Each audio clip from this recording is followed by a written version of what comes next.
সোনার ছেলে ঘরে ফিরল। ক্রিসমাসের আগে আবেগে ভাসল মন্দির নগরী উদয়পুর। ৬৮তম জাতীয় স্কুল ক্রীড়া প্রতিযোগিতায় অনূর্ধ্ব ১৪ ছেলেদের বিভাগে স্বর্ণপদক পেলেন দেবান্তর ভদ্র। মঙ্গলবার রাজ্যে ফিরতেই তাকে বরণ করে নিল মন্দির নগরের মানুষ এবং তার মা বাবা। তামিলনাড়ুতে অনুষ্ঠিত ৬৪তম জাতীয় স্কুল ক্রীড়া প্রতিযোগিতার যোগাসন বিভাগে সামগ্রিকভাবে তৃতীয় স্থান পেয়ে ব্রোঞ্জ পদক জয় করেছে রাজ্য দল। তবে অনূর্ধ্ব ১৪ ছেলেদের ট্র্যাডিশনাল ইভেন্টে স্বর্ণপদক জয় করে উদয়পুরের হরিয়ানন্দ ইংলিশ মিডিয়াম স্কুলের ছাত্র দেবান্তর ভদ্র। ৩১টি রাজ্যের প্রায় ১৫০ শতাধিক প্রতিযোগীর সাথে লড়াই করে দেবান্তর আসরে স্বর্ণপদক জয় করে এবং রাজ্যের নাম উজ্জ্বল করে তামিলনাড়ুতে। গোটা দেশের সম্মান কুড়িয়ে মঙ্গলবার রাজ্যে ফিরল দেবান্তর।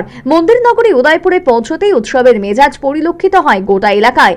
ঢাকঢোল এবং বাজনার তালে তালে দেবান্তরকে ফুলের মালা দিয়ে বরণ করে নেন তার বাবা মা ও এলাকার মানুষ। দেবান্তরের কোচ জানিয়েছেন, হরিয়ানন্দ যোগা কোচিং সেন্টারে এই প্রতিভা সততা, নিষ্ঠা, একাগ্রতার পরিচয় দিয়েছে জাতীয় আসরে।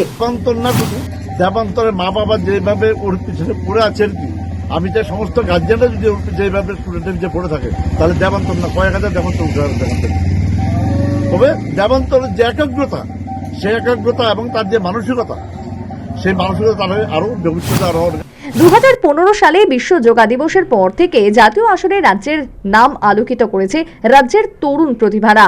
আর তাতেই এটা প্রমাণিত, রাজ্যের ক্রীড়া উন্নয়নের মান বর্তমানে এগিয়ে চলেছে যুগের তালে তালে। Bureau report, news vanguard.